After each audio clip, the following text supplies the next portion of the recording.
Hey everyone.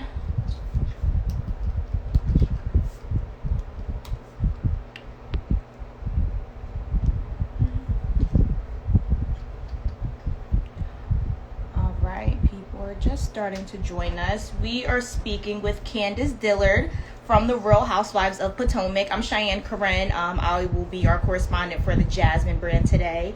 Check in, you know the drill. Where are you at? I'm in the DMV as always.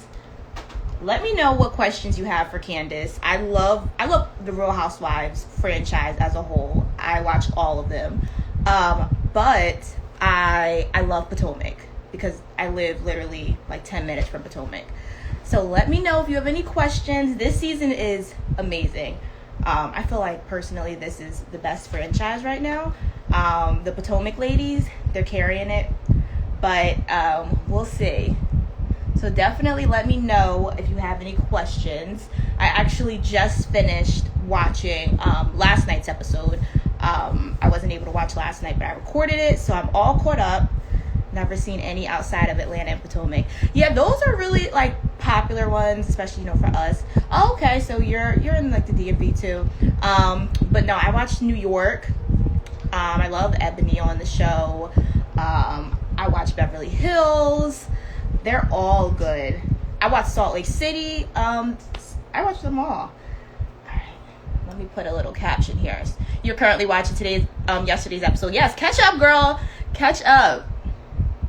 Let me pin something. Interview with this season is a giggle. Yes.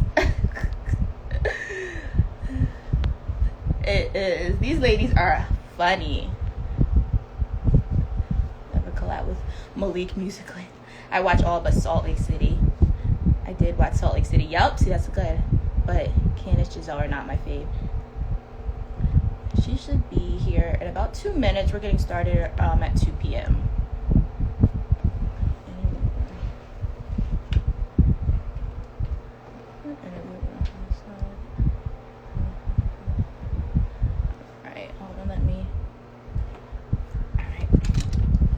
Sorry, guys. All right. Giselle is mean-spirited. That's what a lot of people say. That's my Soru, though. She's an AK. Robin doesn't have a storyline. But you know what? I am... Oh, hey. Hey, Andre. How are you? But I do like her opening up about her possibly having depression. I do think that that's something a lot of people are going through during the pandemic. So I do hope that they, maybe bring us through her journey, going to therapy, all of that. I think that that's an important message for her to share. Her husband, Juan's like, get up, get it together. It's not attractive. I'm like, sometimes you need those people in your life, though, to tell you to get it together. But he gathered her. He was like, no one wants an unattractive person that stays in bed all day. I'm like, wow. I agree. That was transparent of her to open up. And I think the ladies actually were like very receptive and supportive because it was a serious subject. And opening up that some of them have been depressed. Robin can easily be demoted to a friend. Can she? I like it. I like Robin. I wish Robin told more of her individual story instead of... I do wish that she, because she has a whole life, yeah, she has kids. She has a whole... Juan was wrong also. Yeah, Ron, he didn't care. He was just like, listen, I want to see when they're going to get married. But, I mean, listen, everyone does it on their own time, but I know that's like a thing. Like, are they actually going to get married or not? So I wonder if that's going to be explored too. Drawn, she can. Let me know what else I should ask Candiace. I have so many questions. Listen, guys, as soon as she came on the show, I was like, oh, yeah, I like her. And, it's been a lot that's happened. We're really seeing her transform this season too. Yeah, I feel like we're definitely seeing her grow. I like Candiace sounds. You know what? I can hear a little bit of Kelly Rowland in her. I can. She's very talented musically. Robin doesn't do anything on the show yet. It's a very good thing, and I hope they use it because it's real. I like Robin when she's more rhymes, Lorraine, when she's more vocal without. I think so too, and I do feel like we're hearing her voice a little bit more this season. Let's see. Lots of questions, guys. We're gonna be chatting for. Let's see.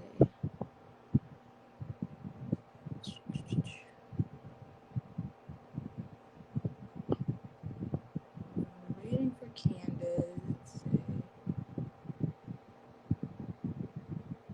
The camera is not the place to pick with your wife when she says she has depression. I'm saying he's okay. All right, I get that. Wrong, right message, right messenger, but the wrong platform in front of everybody like that. The group never hold Giselle accountable for not answering.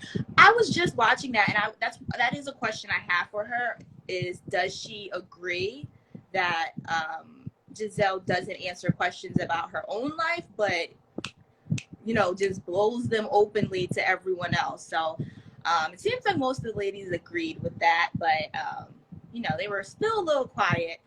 And we didn't get the answer. Like, we still didn't get the answer about her relationship. She was like, if you want to talk in private. I'm like, but girl, you just brought everything else to the table.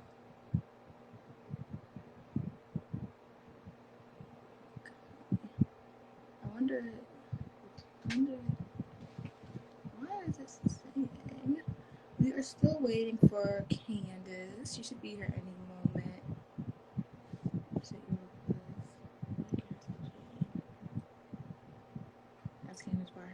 On Wendy's New Girls. I do have some questions about that. I like what Candiace was saying. Like, pretty much she was just saying, like, mind your business. What's the harm in it? What's the issue? Like, why are they all up in her business? Asking about dealing with these girls. I'm making sure that I'm gonna get to all of your questions.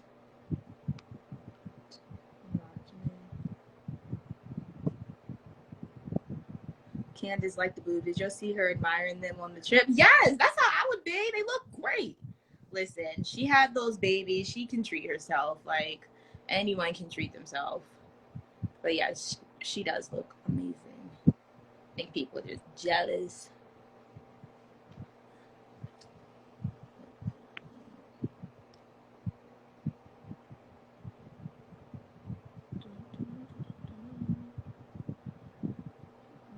I wonder if Robin's sister friend will continue on the show.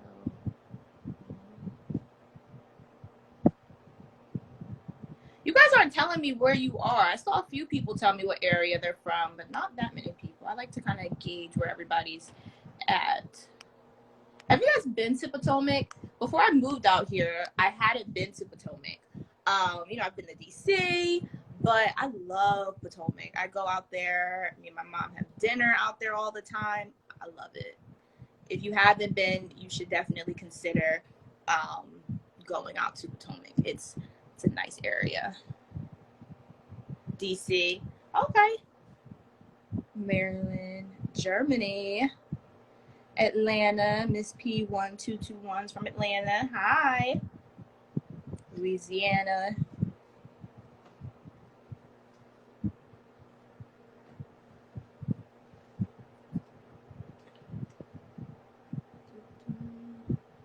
Candiace, are you never visited? Candiace, are you yes, I have the homes. They are beautiful. It's very small too. Like, you'll be in Potomac one minute and then you're out of it the next. Candiace, let me know if you are in here with us.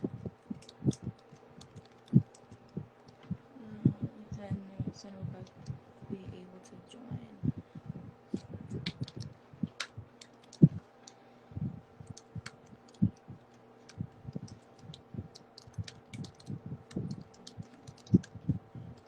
Oh, there's Candiace. Hi. All right, let me see. Did you send me a request? Oh, yeah. All right. Never visit Potomac. May check it out. Yeah, you should. Hi, Candiace. Hi. How are you? I'm doing well. How are you? I'm good. I'm Cheyenne. Hi, Cheyenne. It's so nice to meet you. Nice to meet you too. Listen, my sister-in-law, who's like my best friend, her name is Candiace. So we right here. I love the Candices. So, asking you another Candice, how does she spell her Candice? She spells it Candace. Okay. So without the I. Yeah. I have letters because I'm a little extra. Listen, I love it. I love it. How are you? Where are you talking to us from today? What area are you in? I am coming to you live from the Atlanta area in Georgia. Okay. And this is my mommy's house. I'm at home where I grew up. Oh, how is it out there? Are you just there to visit her right now? Yeah, we're visiting for a few days. Okay. And Georgia heat is another beast, and then it rains randomly. I don't know if the South knows the phrase. If it's raining and the sun is shining, the devil is away. So yep. So it a lot of that. So it's just hot, but it's the South. I love the South. I love hospitality. I was raised, and I'm a Southern girl, so just being home is always like, oh, I get to. And mom made catfish. And cabbage and else last night. So we was eating, honey. You making me hungry. You must have known I came on here hungry. Would you ever move out there? I'm sorry? Would you ever move out move back out there? Oh yes. So story, before Potomac came up and swept me off on this crazy journey, we were seriously considering moving back here. Yeah. So do you think you would have ended up on the Real Housewives of Atlanta possibly? I don't know. I have no idea. For me, this is home. It's where I grew up. It's where my family is. My best friends from fifth grade are here. Mm-hmm. My extended family lives here. My aunties, my cousins. Like, this is home. If I was here and when I get there. Wow. So that makes me curious. If you go back to Atlanta, are you going to switch? Are you going to switch on us and be with, Portia and those ladies over there? It's so funny because when I joined Potomac, our producers said to me before that they were really surprised that I clicked with Candiace. Because the producers that put the show together, when they're casting, they idea of who they're bringing on, who they think that person might clash with, they might get along with. So they kind of put us in a situation to see what happens. And they've all told me that, they never saw myself and Karen have the way we did. To Atlanta, like you never know what's gonna happen. You might think that I would click with Portia, get into a moment and like, no, actually I'm cool with So I hate to cut you off, Candiace. Is there a way you can change up your Wi-Fi until you're breaking up a little bit? Oh. Are you on Wi-Fi or are you on your cellular data? I'm trying to see if one would maybe be better. Wi-Fi. Is it still there? Hold on. Let me hear again. Oh, now there's a delay. Oh wait, hold on. I think you sound a little better now. It was a little choppy. Is this better? Yeah, it sounds better now. Oh no, there's a delay. Yeah, but you sound better though. Okay. Yeah, you do sound better. Somebody said it's the position of your phone. How are you holding up your phone? I have it on the piano here, but let me get that could possibly. Hold on, I'm gonna grab my laptop. We're walking through the house now. Y'all getting a tour of the house. Hold on. Okay, sounds good. Listen, it looks like a beautiful home. I know your mom, she always carries it, so I'm not surprised. She has great style. Her home decor style is amazing. Yeah, you sound much better now, actually. Okay, cool. Yeah, so you sound good. I'm gonna sit this on top of my laptop. Let's see if this helps. Somebody said, "Come on, house." Oh, thank you. It's my mama's house. Okay. All right. People are saying much better. Okay, great. All right, perfect, perfect. All right, let's just get started. So we already went. By the way, I actually live in Montgomery County, Maryland, too. So I live in Gaithersburg. Oh, you're down the street. Yeah. So I was just telling them I go to Potomac all the time, having lunch, and I love the area. I was telling them I'm new to the area though. I'm from like the Philadelphia area. Okay, but I nice. moved to Gaithersburg last August, so I've been here like a year. Why did you move to Gaithersburg? So for work. Okay. Yeah, I'm a reporter. Yeah, I'm a reporter out there. So nice. Yeah. Yep. So did you study journalism in college? Yep, I studied journalism in Philly. Yep, and then I moved out here for my job.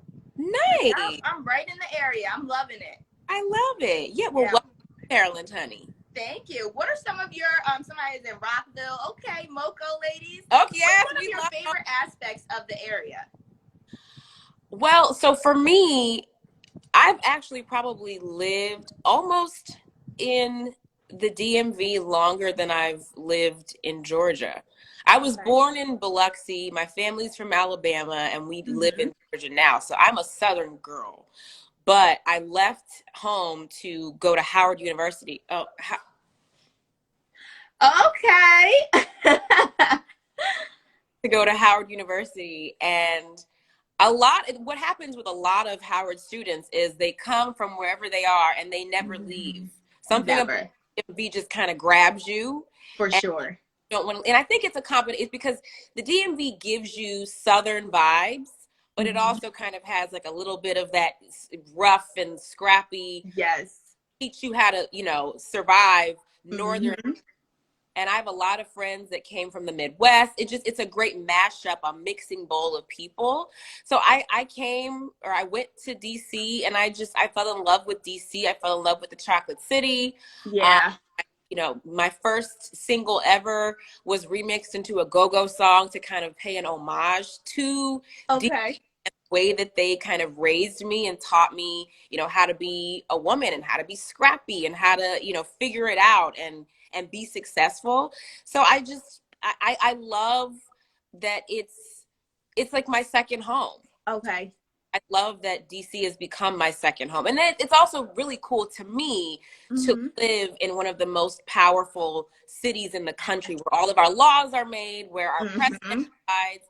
I worked for President Obama. So it's just a place to live. What was it like working with our forever President Obama? What was it like working with him? And then also I wanted to ask you, you got your master's from Howard? I'm currently getting You're currently in your and what are you studying? I'm getting my MBA, my Master of Business Administration. Has that been hard to balance? And then also talk about how it's been like working with President Obama, former President Obama. Working for President Obama was the experience of a lifetime. I started out as an intern, and then I moved up to working as an associate. Okay. I left at the end of his first term and went to work on the campaign to help reelect him to become to become reelected. Yeah. My phone is going dark. Okay. Can you still see me? Yep, I see ya. Okay. I'm having all these tech problems today. It's hard. It's hard out here. So okay, we getting through it. My campaign was one of the hardest jobs I've ever had. Managing teams of people, hundreds of people at one time, managing people that are oftentimes much older than I am, keeping them motivated. I worked in neighborhood teams as well as on college campuses. I worked at Old Dominion University and Norfolk State University, and trying to keep the motivation going, but having to cater it to where I was. I'm working with blue and white collar older people in communities, and then having to go to a college campus, one an HBCU and one a PWI, and manage how I'm motivating all these people to get out and register voters in the heat, phone bank and make 300 calls in a night, enter data. It was a lot. Oh my God. And we were able to reelect President Obama. I think 98% of the vote went for him in Norfolk. It was all worth it. Wow. I wish we got to hear about more of this during Real Housewives of Potomac. You throw it in there, but I think that you've been vocal about like wishing that, there were other aspects of your life that that you would like to show. But we're gonna get right into the Real Housewives, because people in the comments, they're like, we want to get to it. People are excited to hear about two things. They're excited to hear about your music, and they are, of course, excited to hear about last night's episode, which I told them right before I got on. I was able to catch up literally right before I came on.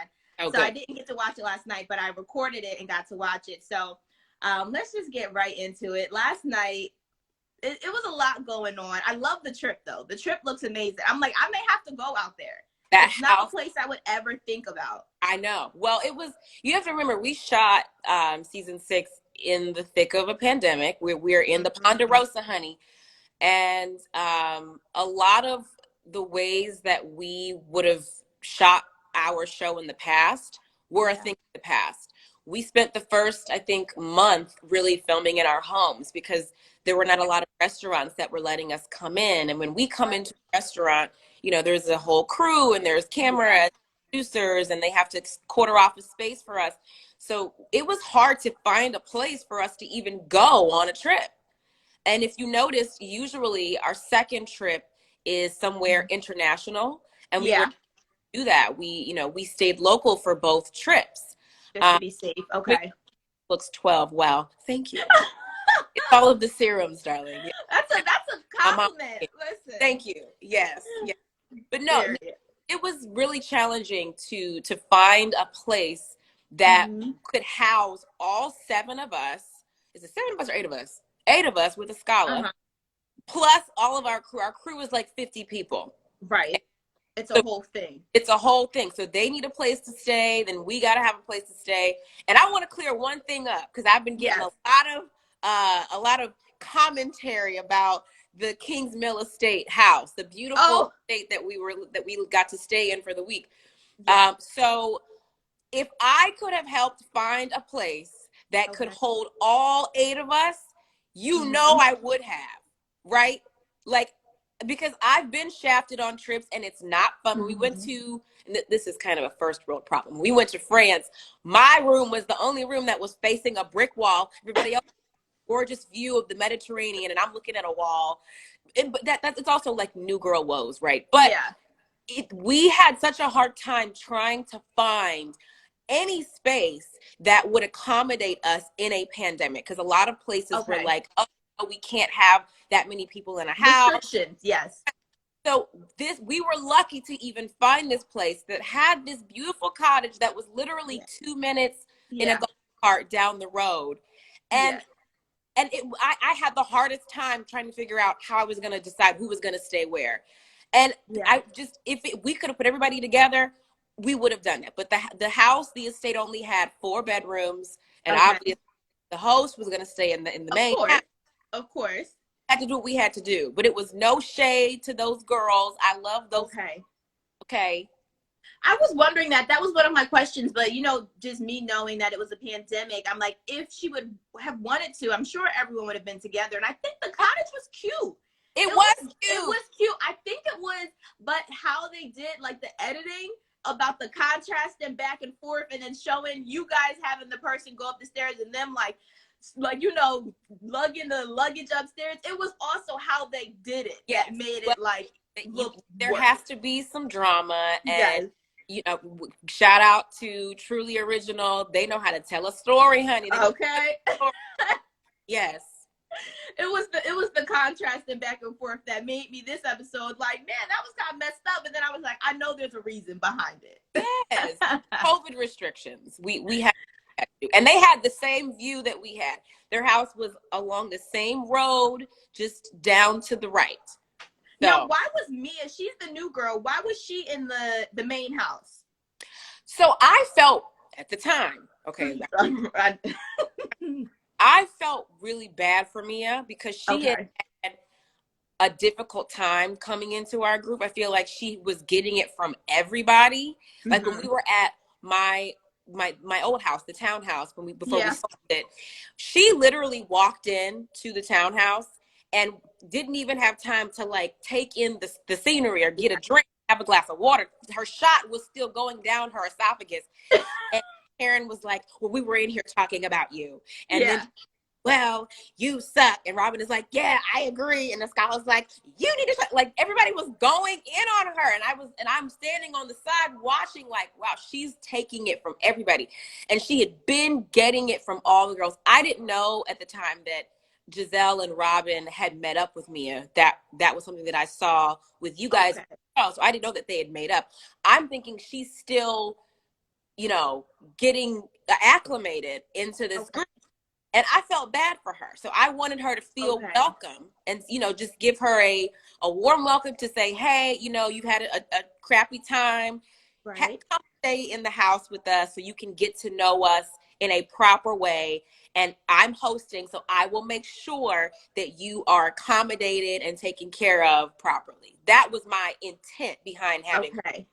All right, got it. Because I know people were definitely wondering. Someone in the comments actually just asked that. Now we know that things eventually go south about some salad gets tossed, but we haven't seen that yet. No. But like, so we now know like your first, like, I guess, thoughts of her. So now we're all curious about like what's gonna happen. We're going to eventually see that. Now, something else with me, a lot of people feel like she's maybe not truthful. Because people were kind of confused about the math wasn't mathing with the age. And then people were confused about, were you a stripper? Were you not? Were you in ball gowns? Do you know where she worked and what she did? Because it was in like the DMV area, correct? And I know. No, was it? I thought it was in Charlotte. Okay. Because she moved here from Charlotte. Okay. They have some of their franchises. I believe they started them in Charlotte. I think I'm not sure, but I want to say that it was in Charlotte where she was a dancer, a stripper, whatever she was doing in her ball gown style. Yeah, but no, you know what's so funny too? This is the first season where I felt like I thought I knew what was going on during the season, and watching it back, I realized I really did not know what was happening during the season. And That's crazy. Usually I feel like, I have a good handle on what's happening, but watching Mia lie at every turn, it's like, girl, what? I wasn't at the first all cast event because I was sick, so I missed all of that where she didn't know how old she was. She didn't know how far apart her and G were. She didn't know. Well, she said she got her clit done. Then we find out that it was actually a vaginal rejuvenation. Like there were so many things that she was. And then Giselle has a good heart, but now she's just a pretty face.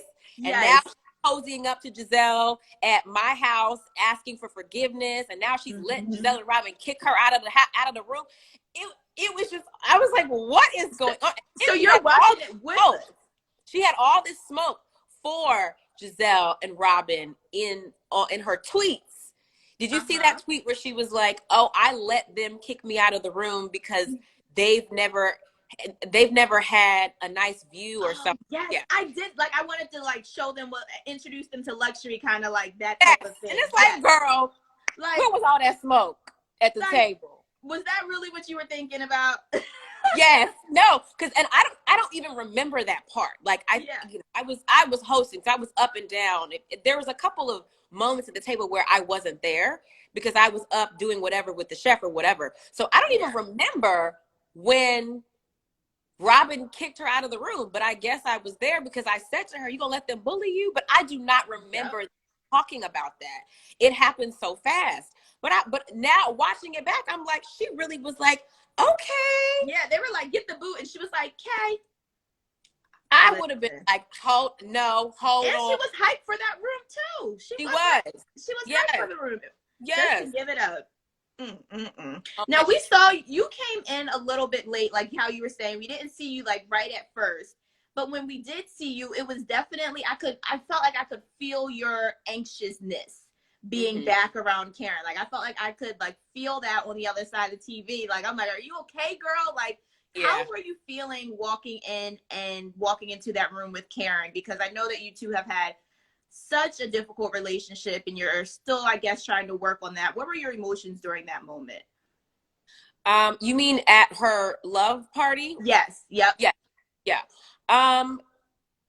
when I first walked into the house, I was freezing because it was dead of winter and I had all my kneecaps and my ankles out and trying to get out.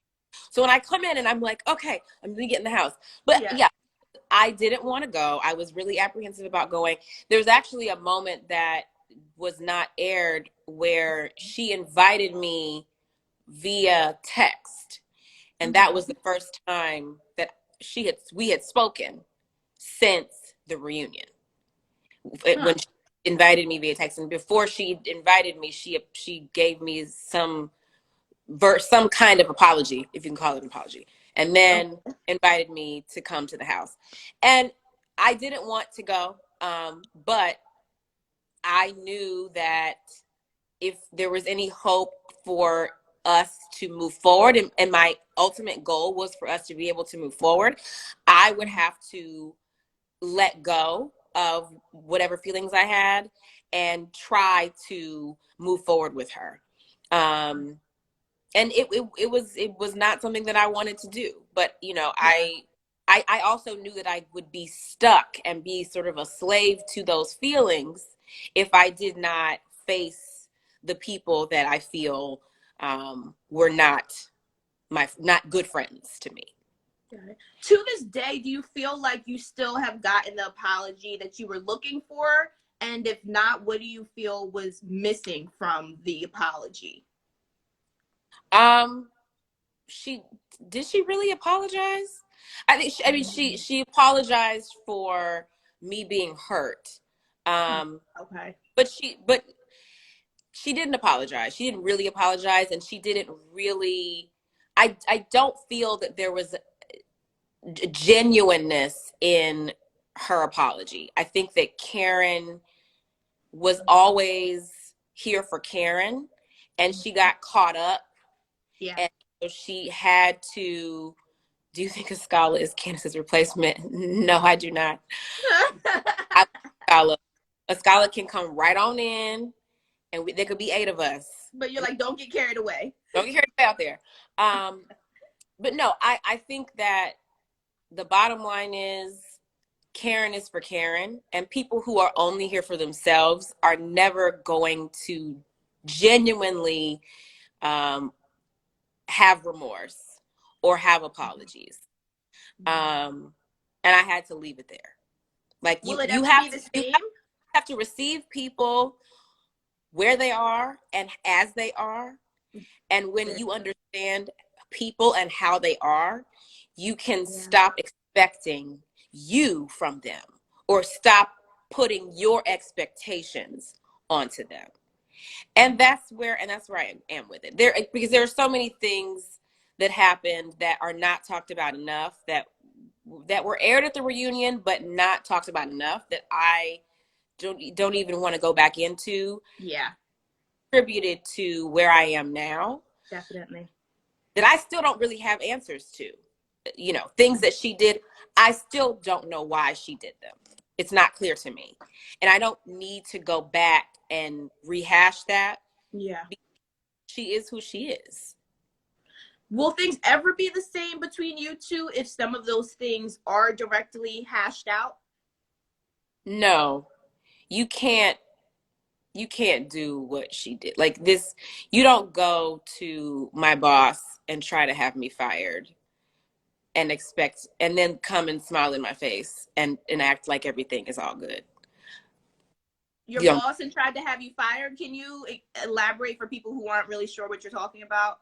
It was discussed on the reunion that there were things that she was doing and saying on social media, and I addressed them with her privately in a text message.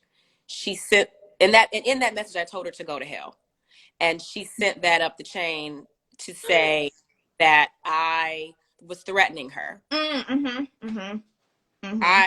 She felt, it was that she felt threatened. She felt threatened by a text message where I said, among other things, go to hell. Yeah. But she's apologizing for someone who got physical. But she's threatened by me. By saying go to hell in a text message. And she says that something needs to be done about me. Why are you going to my boss, our boss, about a private message that I sent to you? I didn't go on social media and write an open letter like she's doing with just, I didn't do that.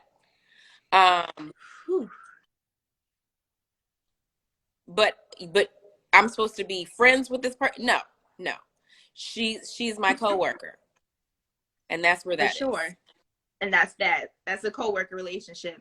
Now, I really like what you also said this episode, because it was getting annoying to me that Karen and Giselle you were just kind of like, listen, is there a way that you guys can both, apologize and we can get moving on? Like, you both said really terrible things, mean things. You guys are kind of like blowing this out of proportion. You're ruining people's time. Like, I feel like everybody at the table was just annoyed by it and was just like, can you guys talk and hash this out? What do you feel like? Why was that situation something that you just felt like, can you guys handle this so we can move on?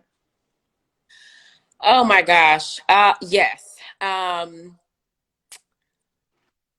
just, in general, I'm tired of the Giselle and Karen fight. It's been done. The horse is dead. They can't do this next year.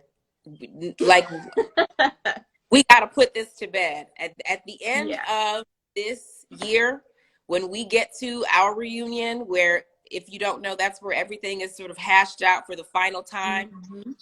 I need this to be put in an envelope or put it in a bottle and then ship it out to sea and leave it in the middle of the ocean. Just because we're getting to the point where we're just clawing at straws and grabbing at straws so much that now we're completely embellishing versions of stories to say that Giselle wished death on Ray. You saw me laugh at and I was literally like, girl, because I thought it was a joke. Yeah. But she's serious. She's serious. And she's serious. She did say to me when Karen and I met at my house, she did say to me that her children were hurt by what Giselle said. And if that's true, I do think that there's room for Giselle to apologize for hurting her children, because that is their father. And Ascala said something the other night. I think she was on live, and she made a comment about how it was triggering for her when she heard that, because her husband is 10 years older than her. My husband is 8 years older than me. Ray is older than Karen. And it's a thing that I think about too, is how much time do my spouse and I have together on this earth? How much time does Karen have on earth with Ray? Because there is a significant age gap, and I can see how that could be triggering, because I think about that too. I want my husband and I to be together until our 90s, but we're 8.5 years apart. So how realistic is that? And I can imagine maybe Karen being triggered by it. But girl, be triggered 4 years ago. You can't be triggered now. A lot of people in here are like, Ray was wrong for what he was shady with that comment about her having, pretty much trouble getting a man or whatever. His comment was shady. So it is kind of like, all right, like, and she was responding to him being shady. She was responding to him being shady. So it is kind of like, at that point, you guys both you're canceled out. Each other. Yes, and that's that. Out. Yeah, it should cancel out. Now, also speaking on Giselle, one of my favorite comments from last night's episode, you said, "Worry about your own areolas," and I was like, that's literally how I was feeling. Like, worry about your own tits. Like, what is the obsession with Wendy's new body? Like, I feel like they're like kind of shaming her in a way. Like, what are your thoughts on them talking about, like, pretty much talking down on her? Because, she's feeling herself. She's feeling, a little brand new. Yeah. And she deserves to feel brand new. She has given the world 3 children. She fed all of them from her breast. And I remember being on trips with her last year while she was breastfeeding, and I would be lulled to sleep by the sound of her breast pump, because she's breastfeeding even when we're out of town. She fed villages with those titties. If she wants to get them done, girl. I'm here for it, because when I get pregnant, do know the moment that I know that I'm pregnant, I'm making the appointment with the plastic surgeon for the mommy makeover. Okay. I am Mhm. all for mommy makeovers. I'm all about women who have birthed children doing for themselves and honoring their bodies, because you have given us a whole human that you grew in your body. So I honestly think that the commentary about Wendy's body is just boredom. They're bored. There's nothing else to talk about. So let's address Wendy and her new body as if it's a problem. Because Giselle has had work done, and she's been open about the fact that after she had her twins, because her stomach was Mhm. out to here, she had twins in there. Yeah. Uh, she got work done to repair her body, and I think that's great. Um, I think that any woman that wants to get work done for any reason, whether she's had kids or not, is great, and it's her business. But I'm really bored of the going back and forth about Yeah. Wendy's body. Like, Like, come on. let's talk about something else. And we have to talk about, like, people in the comments, they're making note that it wasn't just only about her body. It was like she's a different person. You know, people are like, but no, it wasn't just that she got a new body. You know, she's acting different. I Yeah. think just because she's maybe a little bit more confrontational, and she has explained last year, you know, I was probably a little bit more conservative. It seems like worried about how people perceived her and trying to uphold that professor image. Mm-hmm. What do you think? Do you see a difference in her person, and then how she came at Mia, like, you know, so strong?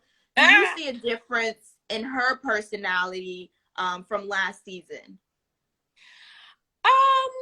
I think that so I've never given birth to a child, but I can Mm-hmm. imagine that because we met Wendy, I think 2 months after she had given birth to Cameron, her daughter. I think that anytime that you are in a new space as a new mom, even though she's two other sons, this is, she just gave birth. Your body does different things every time that you give birth, Yeah. and she's readjusting to um, being a new mom and being postpartum, and she's doing that while for the first time in her life introducing herself to all of you. Yeah. And I think if you all read some of your comments, you know how Mm-hmm. awful and judgmental some of you can be. Mm-hmm. um, it drives people to drink, it drives people into the ground, it can drive Yeah. people to do a Yes. lot of things, Mm-hmm. because a lot of people are very judgmental. And I think that she was taking all of that in. You've got all these cameras on you, all these people that are asking all these different things of you. I think that she was just finding her way while For sure. also figuring out how to be confident in this new body. Because she said that the body that she had after she gave birth to Cameron was not her favorite version of herself. Yes, she made that And clear. yes, and I think that anytime you're meeting someone on the heels of giving birth, they're different. They're different. Ashley is different, and after she just gave Completely. birth, well, she's not completely different, as you will see next week. But there are Oh, differences in her aura, in Ashley's yeah. aura, differences in Wendy's aura after she gave birth, and that's normal. So I think that who we met last year, that version of Wendy was not the full and complete version of her. We're meeting that Wendy this year. And Okay. it's compounded with the fact that we're meeting the real Wendy this year, who also is feeling really confident because she's got the body that she wants, that she constructed for herself, and she's feeling it. For sure. And if you What's want to wrong feel with that it? body in your new booty and your new titties, I felt I was touching on her. I've touched her booty. I've touched I her booty. know I think it's great. you were loving it. You were loving it. Yes. Yeah. So one person in the comments, and I was thinking this too, that Giselle may just be using this whole body thing to get to the Eddie situation, because she was kind of tiptoeing around tonight, like, well, last night, like, oh, is something else going on? Like, I just want to make sure you're mentally okay. It seems like it may be some, like, girl, just say it. Like, you know, like, just say it. So I'm almost like Yeah. she's trying to maybe find her way to say it, which we know she's eventually going to. Yeah. say it and stuff. Yeah. But it seems like this is kind of just her segue Yeah. to start talking about, like, are you having marital issues and this is why you're popping out right now? Like, that's what it seems like she's trying to say. I didn't think about that, but maybe that was her segue in her plan, because Wendy has said publicly that she thinks that Giselle planned a calculated attack. And so maybe that was written down in the notebook and she planned the attack. I don't know. I'm trying to be supportive of my friend Wendy, because Mm-hmm. I do feel like she's being sort of unfairly analyzed over something Yes. that could be a very simple thing. I Yeah. had 3 babies. I breastfed all 3 of them. I've always wanted to do this for myself. And we talked about last year in real off camera, Mm-hmm. getting work done. I told her what I wanted to get done. She's like, I want to get these things done. So I mean, I wasn't surprised when she got her work done, and I think that she should be allowed to do that and it not be this whole debacle and this whole overanalyzation of her life and her body and her choices, because we Mm-hmm. can analyze everybody's choices Okay. and somehow tie them back to who hurt them and what man did what to whom. We can all do that. For sure. Now we got a little bit into Ashley. How are you two now? Like, what exactly is it about you and Ashley that just cannot get along anymore? And also, you said Wendy, you called her a friend, because I was kind of thinking, like, who else is Candiace really like close to that she would call a friend? Would any of the other ladies you consider a friend as well? And then also, what exactly is your issue with Ashley? Yeah, I consider almost everyone to be a friend, save Ashley. Karen, with Karen, it is what it is. She's a coworker Yeah. slash friend. I love Robin. Okay. Giselle is a girl. She's really fun to be around when when Okay. she's not going off on you. But this is my thing with that. If Wendy had just read Giselle her rights and moved on, Yeah. we would go on to the next. Because when Giselle has come for me, Yeah. I read her rights and we move on. And then she's done. She's like, okay. Yeah. Wendy just, and I'm not mad at her for this. I think she was really hurt by what Giselle said. And I think that she wasn't expecting Giselle to come at her that way. Okay. And so I don't blame her for that. But Okay. I've talked to her many times since and said, you got it. You can't let these girls get you like this, because they're going to just keep going. But as far as Ashley is concerned, she's just not my people. I don't think Ashley is loyal to anyone. Mm-hmm. Um, and I don't like her. I just don't like her. I think that she is a very calculated person. I think she's for the show, and she Mm, do and say anything, no matter what it is, who it hurts, for the show. And okay. for me, that is just dangerous, because Yeah. there are lines, and she's willing to cross all of them, and I just don't think that she's loyal. And I also don't. I I can't get around her. I can't get around who she's married to. He, Mm-hmm. he's a creep and he creeps me out, and she makes apologies for him over and over again. And Right. I think that we could maybe get to a decent place if he wasn't in the picture. Yeah. But us having our issues and then knowing that this is who you sleep with, this is who you lay next to, this is who you Yeah. procreated with, you're okay with it, Yeah. and you'll see more of that. I mean, you saw it last season. You're going to see Yeah. more of it. There's another situation that happens later this season that Oh. where he doubles down, and it just, Okay. for me, the door is completely closed. It solidifies it. I can't get around. How can you Right. be okay with someone like that? Yeah. No, it is interesting because I was just watching them take the family pictures. And I was wondering, like, is this something that, can you hear me? I fast forwarded through that. I didn't see, but go ahead. I was wondering, like, did we forget what happened? Like, I was kind of wondering, like, did we forget exactly what happened with Michael before? Is this going to be something brought back up? Because a lot of people, when I'm reading tweets, they feel like she's kind of getting away with murder. Like, we're seeing her with the babies and they're like, hold on, we still have some stuff to address. So I'm hoping that we get to that. That stuff, the stuff with him and his legal stuff, that will forever be where it is. Yeah.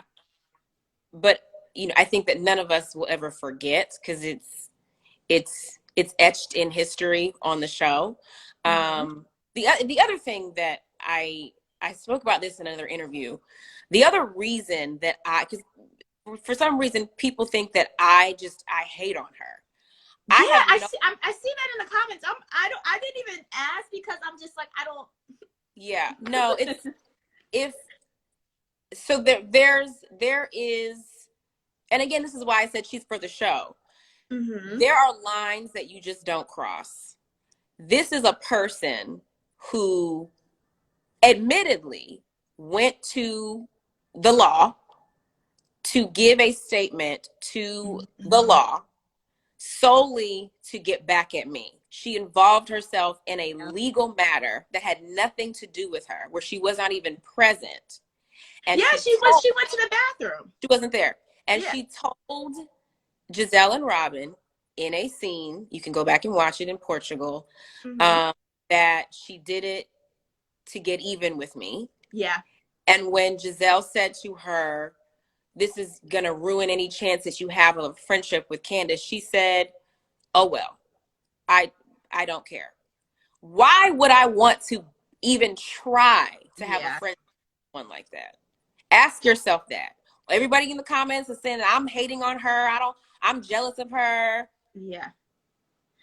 Ask yourselves, why would you ever want to have even an acquaintanceship with a woman who would involve herself in a legal matter just to get back at me for doing what everyone on this show has done when your husband was being a nasty man?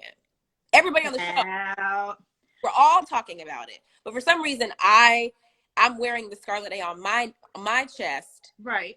The one who tried to destroy her family. The person who tried to destroy your family, you're laying with him. That's who'd have to destroy your family. So I have a lot of issues with this narrative that shifts me as the villain when I came, and don't forget that I came in as her friend. She brought me on to that's how we met you. Through Ashley. Yes. So how do we go from me being introduced to you all as Ashley's friend? Yeah. And now she is writing statements against me because she's mad that I was coming at her family. Girl, America was coming at your family. Yeah. But the culprit is that man, and you mad at me. And you don't care. You literally did it with no regard. Why would I have anything but disdain in my heart for somebody like that? Now, this season, we haven't seen yet the men together yet. We haven't seen the men together yet. Is Michael, like, is he welcome around all of you ladies? Like, do you all feel comfortable? How is that going to go with him being around? I know, like, there was an opportunity for him to come to the, when you guys were playing the game. And he didn't come. Like asking your partner, the love party. Love. Right. Yes, and Ashley was like the judge or whatever. So I was wondering, does he know he's not welcomed around the ladies or something? No, he's I'm not gonna say that. I'm better. Yeah. He knows better. Yeah. There's been no mandate that says Michael cannot come around the group, because we see him later around the group. He will some of the group. Okay.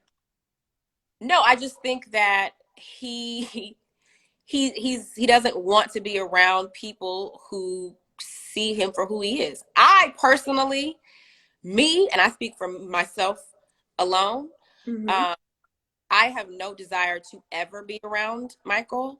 Yeah. I'm not comfortable around Michael. And I won't be around him for a TV show, for a buck, for a hot dog, for nothing. I don't, I'm not comfortable around him. I don't know about everybody else, Mm-hmm. but I'm not comfortable. Like I'm getting just thinking about it right now. I'm not comfortable around him. I don't want him in my space. Mm-hmm. Um, I don't like his energy. I don't like anything about him. And he's disrespectful as all get out. Whew. That's a lot. Yeah, I can't wait to see how all of this plays out with that, because they have definitely been laying low this season. So Andy, he may have to move over, because Queen Nicki Minaj, she loves the Potomac lady. She's here for it. Like, Yeah. what do you and I know that you responded to her. She was actually like directly addressing you. Yeah. And you responded. What do you think about Nicki loving the Potomac ladies and wanting to sit next to Andy? I think, first of all, I think it's hilarious. I think Yeah. it's unreal. Like, really, Nikki is watching our show, I but know. apparently she's been watching since season one. Mm-hmm. Been a fan and a viewer since season one, which I think is amazing. That's so Um, cool. it's an honor that the queen is Mm-hmm. loving on us in the way that she is. Um, when she posted our promo video, somebody sent it to me and was like, Nicki Minaj is gonna host Potomac. I was like, what? And so I think eventually her post and we're commenting. Oh, can you see me? Oh, hold on. Can you see Yeah, me? you just broke up a little bit. Yeah, I can see you now. Look at Yeah. all of Okay. look at all the unicorns for Nicki. Oh yes! Oh my God. Yes. I'm looking at all these comments. Yes. Yes. No, I think that it's amazing that she. Oh, am I breaking up again? Can you No, hear you're me? good now. Yeah, you're good now. Okay. My Jesus. I think it's great that she wants to be a part of the show. I love that she watches the show. I think that it would be super cool to have her come on and in whatever way it can be figured out, be a part of our reunion, especially if she's been keeping up with the show from the beginning. It would be really interesting to just get her take on all of us and where we are, what we're doing. And if she, I would love, you know what, I would love for her to do something like, I'm thinking about Wendy Williams, how Wendy does that Ask Wendy segment, something where it's like an Yes, I love Wendy. segment or something like that. That would be, because That's a good Nikki's idea. very wise. She's very wise. She's street smart, but she's also book smart. She's been in the industry for a long time.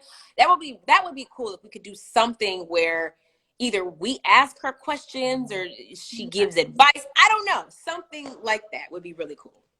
That we listen, Bravo gets creative, so I'm sure they're gonna figure something out. Yes. All I will say is after we're done, if Nikki wants to come and get on a song, Drive Back is available. She can give me 8 bars and we can keep it moving. I'll just put that out there. Listen, you gotta. All right, so quickly, just like an overview, we're not going to hash on this too long, but people, of course, I'm going to ask a few questions about Monique. Have you two at all spoken? Do you think that there's ever a way you two can ever be friends again? Do your husbands do either of your husbands communicate to each other? What's that situation? Where does it stand as of now? Anything change? No. Okay, nothing. Got it. Now, were you tempted at all to reach out when you heard that T'Challa died? No. Now, you just recently shared some hate messages that you get. How do you deal with that? It's very challenging. I mean, a lot of them are in these comments right now. Hello. I posted it because I've gotten hate like that before. That one was probably more egregious than others. Terrible. But I made the choice to post it because I wanted you all to see how ugly some of you can be. And I think that you're not aware of the fact that you're talking to real people. You're talking to human beings who you watch on television. And, you know, we talked earlier about the ways in which editing can chop and screw things and make them look a certain way so that we can create a story and create something that's entertaining and fun to watch and that evokes conversation, which I think is great. But why does it ever have to become you are telling somebody to die in a fire? Why does it ever have to become unprovoked, mind you? It's not like, you know, I'm talking, oh, hi, Lou. It's not like I said to Lou loves Bravo, you suck and I have to choke on a chicken bone. No, you watched it on TV, and now because something in me disturbed something in your spirit and it's unresolved, you want to go on, you know, a tirade in my DMs or, you know, in a live like this one and say whatever, that you hate me and I'm the worst. Why? For what reason? What does that do for you? And I spoke recently about, I was doing a Shade Room interview, and the people in the comments were going in on the host of the interview. Talking about it's out of control. Why? Like, because you would never say any of this stuff to any of us in our faces in the street. You would look. They'd be looking and pointing and holding their phones like this so they can send it to their mama later. But you would never say that stuff to our faces. Why is it okay to personally attack someone because you watch them on TV? Just because I am a celebrity, a Bravo celebrity, if you want to call me a celebrity, does not mean that I am above you. I'm just like you. I bleed like you. I cry probably more than you. I'm a human being. Yeah. You can agree with, and I have people that come in my comments all the time and they'll say, I'm not really a fan of you, but I love your song. Or I don't really like what you said about this. That's fine. But for people to say unprovoked, to speak ill of any person that you watch on a show or listen to their music is a sickness. It's ill. It makes, and you need to re-examine why you are okay getting so angry with a stranger that you would say things like what that crazy girl was saying to me in those DMs. Now, this is my last question about this. What do you have to say? This is a question that a lot of people have, that people always say, you know, Candiace has a lot of mouth, but she can't handle it. She can't back it up. She'll throw out verbal jabs, but, you know, can't take it back. Finally, like, put that to rest. What do you have to say? I know that you've probably heard people say that. What do you have to say when you hear people say that to you? A couple of things. Name one time when I have started a verbal spar. Name one time. I want one instance where I have come at someone before they came at me. I will wait. The problem is I'm better than most at retorting. And I don't apologize for that. I have Howard University at. Okay, did I go out? Can you hear me? Yeah, you went out a little bit, but you're good now. No, yep. I have my education and my family that instilled education in me to thank for my ability to put words together. You cannot blame me for my response to what someone says about me. That's number one. Number two, I can always back up what I say with what I said. All of you people in these comments and wherever else you are that think that resorting to violence when someone says something that you don't like, you also need to go to therapy. You and the people that want to wish, that Robin's going to die in a fire, you all need to all go to therapy together and figure out who made you mad and who hurt you in your childhood. Because it doesn't add up. That math is not mathing. No. And third of all, you all you watch our show and other shows in the Bravo sphere to be entertained. You want to see us get into arguments and fuss and cry and cuss and carry on, and then you want to see us make up and do it all over again. If we were all always kumbayaing, and the fans are fickle. The people they want somebody fired every 5 minutes. So you're never happy. No one is ever happy. But you don't want to see everyone getting along all the time.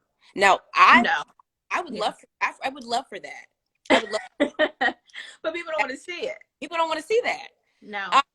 But you see that this season, you don't see me getting into nothing but nobody until somebody starts something with me. Okay. Want to talk about salad tosses and what have you. But, no, I've had to learn to just, live my life knowing who I am and what I bring. Absolutely. Not to the show, but to life. Yes. I'm loved. And if you love me out here in the world, I love you too. If you don't love me, that's a personal problem. And I have to leave it there, because some of you all are just, you need to talk to somebody. You're angry. And the word Serena. So angry.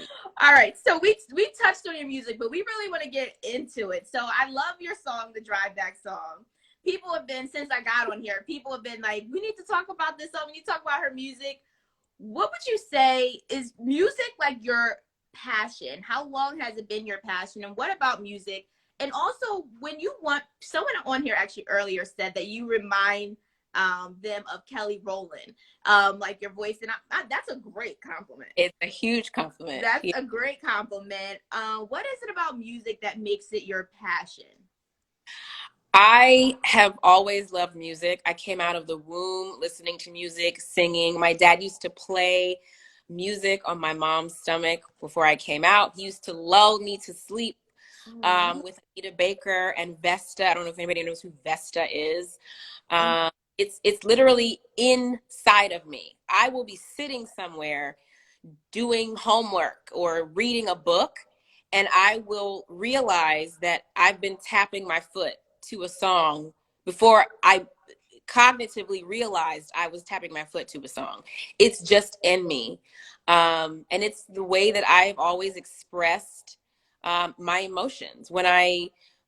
By singing or writing music or just listening to music, it's always been where I go to release and to get inspiration. So I always knew somehow, I didn't know how, but I always knew somehow that I would have a musical project. I had no idea what was going to happen, but I thought when I was in high school, when I was in a girl group, that was going to be my chance. I was in a girl group with myself and 3 other women that ended up not working out. And I hated, because I thought, that was my one chance, and now it's gone. And sure enough, the Lord has dropped another opportunity in my lap, and you really get to kind of see a lot of that journey this season. So I won't spoil it. Okay. All right. Everything just comes to fruition and comes in the order that it was supposed to come to me. And I'm still processing, because I still don't believe that my album is done, that videos for my album. I'm actually shooting a video this week, this week, another video. And then later at the beginning of next month, I'm shooting another video. We're working on adding more features to the album. Okay. And is this really happening to me? This is crazy. It's really happening. Yeah. And you're doing a great job. Your Thank you. dancing is great, all of that. Now, do you feel, because you were in pageants, do you feel like that also helped you be such a great performer? Yeah, 100. Okay. I think Okay. that pageantry 100% helped me with my interpersonal skills, with my Mm, confidence, with my ability to have this conversation and this dialogue with you. right. It taught me so much about being poised and Mhm. standing in faces of adversity and overcoming challenges. I'm indebted to pageantry and my mom for putting me in my first pageant, because it absolutely has shaped how I'm able to take on this part of my life. And if you could describe your project in like 3 words, how would you describe it? Vulnerable, Okay. raw, Mhm. and a vibe. A It's a vibe. vibe. It's an R&B vibe. It gives you pop, some rock, but the base is R&B, which is my favorite genre. And I'm excited to be able to bring back real R&B. Now, we saw you work with Chucky, and he unfortunately recently passed. What was Yeah. your reaction to his passing? And I'm so sorry because I do know that you didn't just work with him, you were close with him. Yeah. What was your reaction getting that news, and how are you now dealing with that? Uh, um, I'm still in disbelief. Yeah. Um, I was actually sitting right here doing an interview when a good friend of mine and Chucky's, DJ Iron of WHUR, for those of you who are in the DMV, Mm-hmm. reached out to me. And another friend of mine, Brave Williams, actually called me before Iron to let me know. And my phone had been ringing all day, and I was trying to study and focus. So I was like, no, I'm not answering the phone. And sure enough, that's why they were calling. And so Brave ended up texting me. I'm shocked. I'm in disbelief. I had just been with him a month prior, shooting a documentary about go-go music. Um, and he was healthy. I commented on how he was getting skinny. He's losing all the weight. We're both Sagittarius. Okay. Would always talk about how we vibed and how we got along because of our Sagittarius vibes. Mm-hmm. And it just he had so much more inside of him, and I know that he felt like he wasn't done. So Yeah. it really is confusing, why he would be taken from us when there was so much left inside of him to do.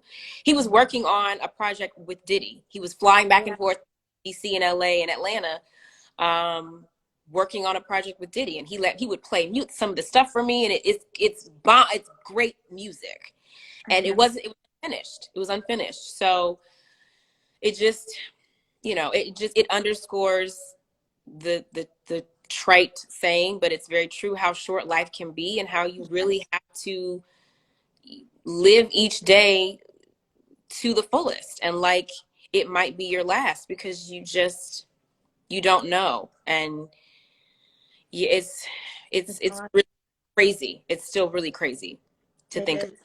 It is. It was just so unexpected. I hope that we get to hear some of the music that he was working on because I know it was amazing. So I really hope we get to have that piece of him, Yes. still with him. Some of the Yeah. last work that he was working on for sure. Yeah. Now you also are a talented actress, which you're just multifaceted. Like that. Listen, the pageants. I have friends that are in pageants. It prepares you for so much. Like Yeah. it really, really does. Now Yeah. talk about Girl. working with projects with BET, being involved in the pilot, and then also working with Netflix. Yeah. Did you hear? I said you could be a pageant girl. Did you? You could compete. I'm also a pageant coach, so that's just the pageant coach in me. See Oh, that? thank you. I see that. Oh, Um, I and appreciate that. a lot Thank you. of my pageant girlfriends are in news, either anchors or reporters. Yes. Yes, a lot of my coworkers that I've met throughout my journey, that's how I know that it helps you so much communicating, knowing how to Yeah, ask questions, yeah, answer questions. Yes. prepares you for it all. You, anyway, yes. So it's so funny. I really live by um, the phrase, you can speak into existence what you want. Mm-hmm. And it's so funny because for a year prior to doing Family Reunion on Netflix, I said, when Netflix calls, I'm gonna go running. Netflix is gonna call me, honey. When they call, I'm going. I said it almost every day, just to say it. And when they finally did call, I was blown away. Oh Um, my and I immediately just was thankful. And the first thing I said was thank you, God, because it yes. just, with that I manifested it. I literally manifested that. And to this day, I'm still in shock that I was on the Paramount lot, that I got to work with Tia Mowry. I Mm-hmm. scenes with Miss Loretta Devine, but she's Dream come true.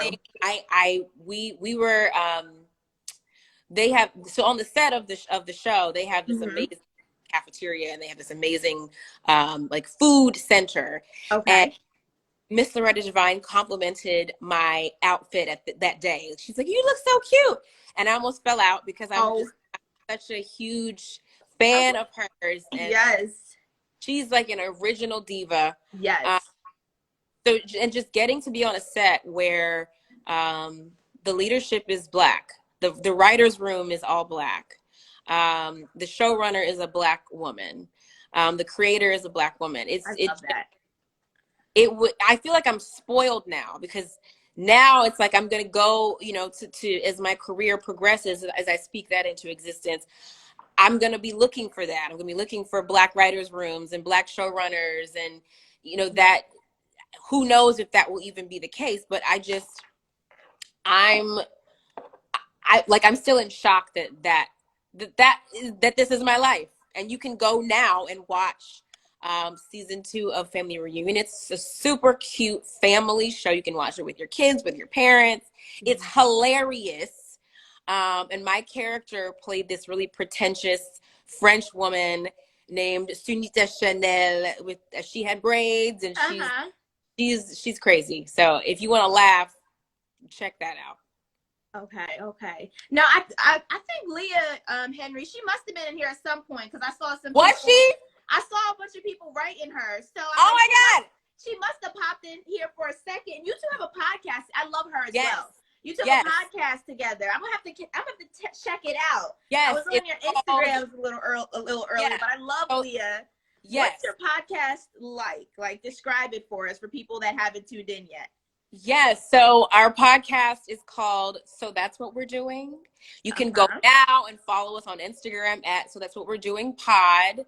We just wrapped our first season, which I can't even believe. We did 10 episodes. So you can go now and check that out wherever you get your podcasts. It's so funny. Like, it's literally just me and my friend. Leah is a Howard girl as well. Okay. Oh, there she is. She's a School of C, Howard University graduate as well. She's an amazing, smart, super funny, crazy woman. I love her to death. And we're just talking, having conversations about pop culture, the issues of the day. We talked about Tory Lanez and Meg Thee Stallion. We talked about gay marriage. We talked everything. We talked about whatever you can think of. We talked about it. We talked about the Safari and Erica Mena drama. Oh yeah. That took me out as a married woman. I was like, what do you mean social media messed up marriage, sir? Like, so craziness. But really fun, light, 30 minutes to hour and a half, because we're both long-winded. So, be prepared to get your glass of wine or your coffee, whatever you drink, and sit back and listen. And you can also check us out on YouTube. We recorded several episodes on camera, so you can check those out as well. And I always love that when I get to see you too. Like, I love that. I'm here for it. Now, Doran, I had some questions about you and your husband. But during this episode, you actually talked about a lot of the questions, pretty much just how it was working with your husband, and you already went through kind of the pros, the cons, how that can be difficult, because I know that can be a lot of ups and downs, especially with your mom not being too happy about that at all. Is that in a better situation? And also, how is your, I mean, you're at her house right now. How's your relationship with your mom? Does she approve more of your husbander? I think that she's getting used to it, Okay. because he's my husband. He's not going anywhere. Mm-hmm. And she loves Chris. And she trusts him and knows that he has my best interest at heart. And Chris loves my mom and knows that my mom essentially just wants what's best for me. Mm-hmm.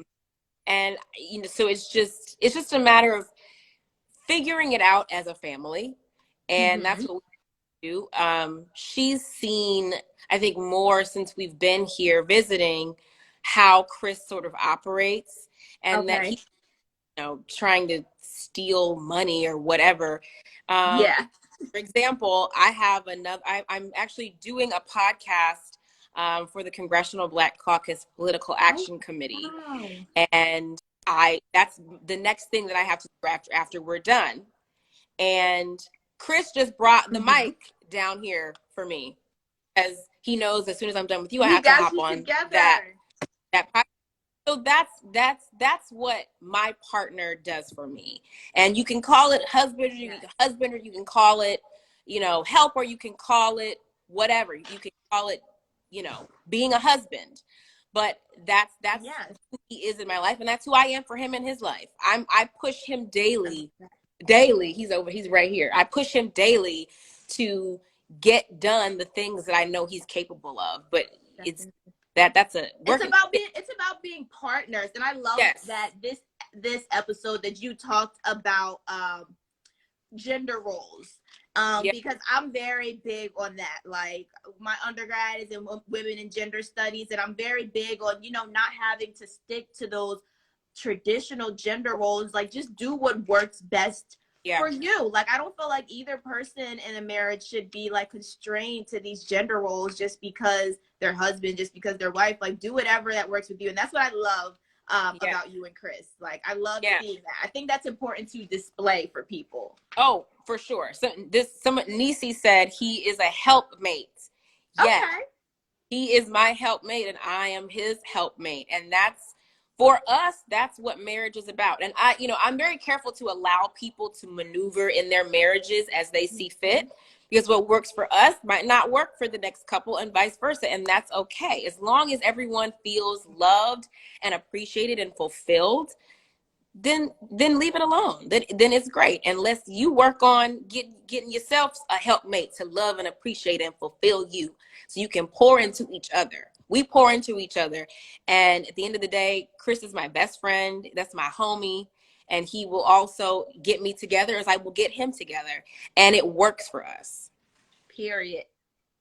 That's what matters. Period. Listen, you heard it here. You heard it here. Well, Candiace, it's been such a pleasure speaking with you, meeting you virtually. It's been great.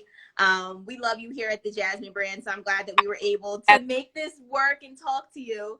Definitely, I'm sure that we'll talk to you again. You have so many projects that we have plenty to talk. We've been on this for like an hour and a half. Like, it's been a long interview, but I was just so excited, and we had so many great things to talk to you about. So I really appreciate it. Thank you. Everybody, make sure you're downloading and streaming and watching Drive Back. It's out now on all streaming platforms. Please get into it. And thank you to everybody that has been streaming and downloading and watching. I see all of you. I love you guys so much. And I cannot wait for you all to see and hear the next few singles and the album, because it's all coming in hot. Yes, I'm excited.